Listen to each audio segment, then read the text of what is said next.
Amidst everything that is happening, the White House is still focused on selling the president's mega bill ahead of the 2026 midterms.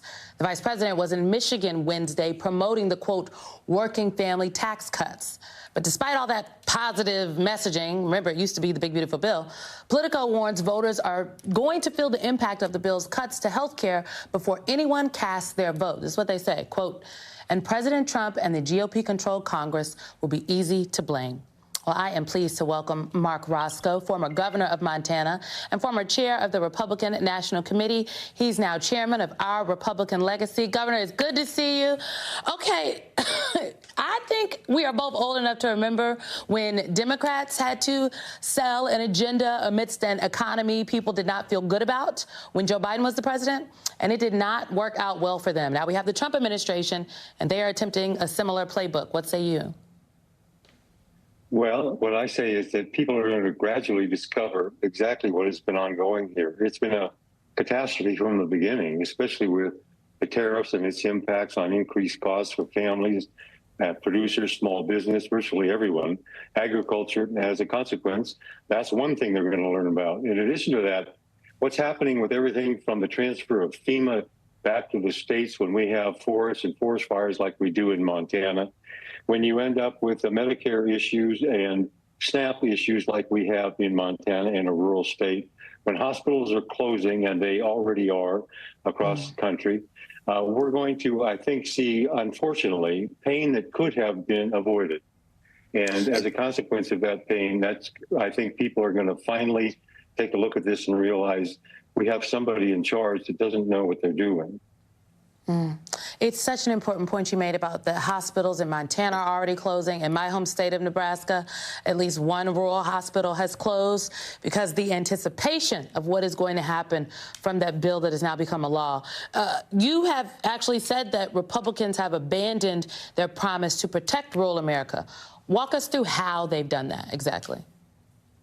Well, first of all, take a look at the bill itself, the big, beautiful bill, so named. Facetiously, I assume. And at the end of the day, it ends up doing things financially to rural America that are going to be hard to recover from. Let's just take Medicaid as one example. We have in Montana 50 out of 56 counties that are medically underserved. That's their classification. We have had 6 hospitals closed in rural Montana. In addition to that, we have another 19 that are at risk of immediate risk of also closing. We have 147 square miles of territory here in Montana, and we have 1.1 million people. So that's about 6 people per square mile.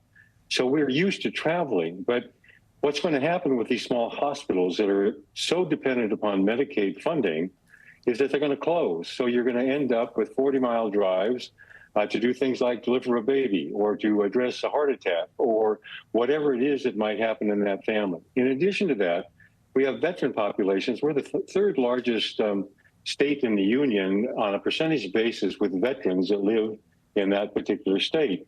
And we've got all across the country veterans who are dependent upon Medicaid and SNAP, as a matter of fact. And as a consequence of that, they are going to be in harm's way. Add to that what's happening with tariffs and the increased cost, hamburger at $8 a pound, and all of these issues that are facing families that are not rolling in cash.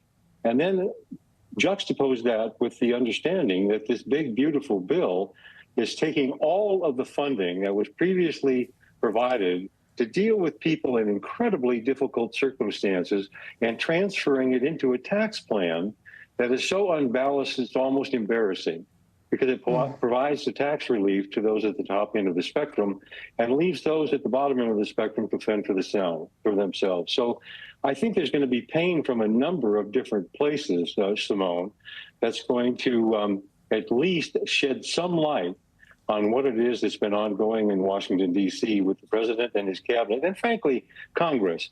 They're no place to be found. At the end of the day, they're elected to exercise judgment that reflects sound judgment and good sense and honest purpose, and to do the right thing for the right reasons. And for the life of me, I'm still absolutely mystified at how it is that they cannot find the courage to do what they know is right.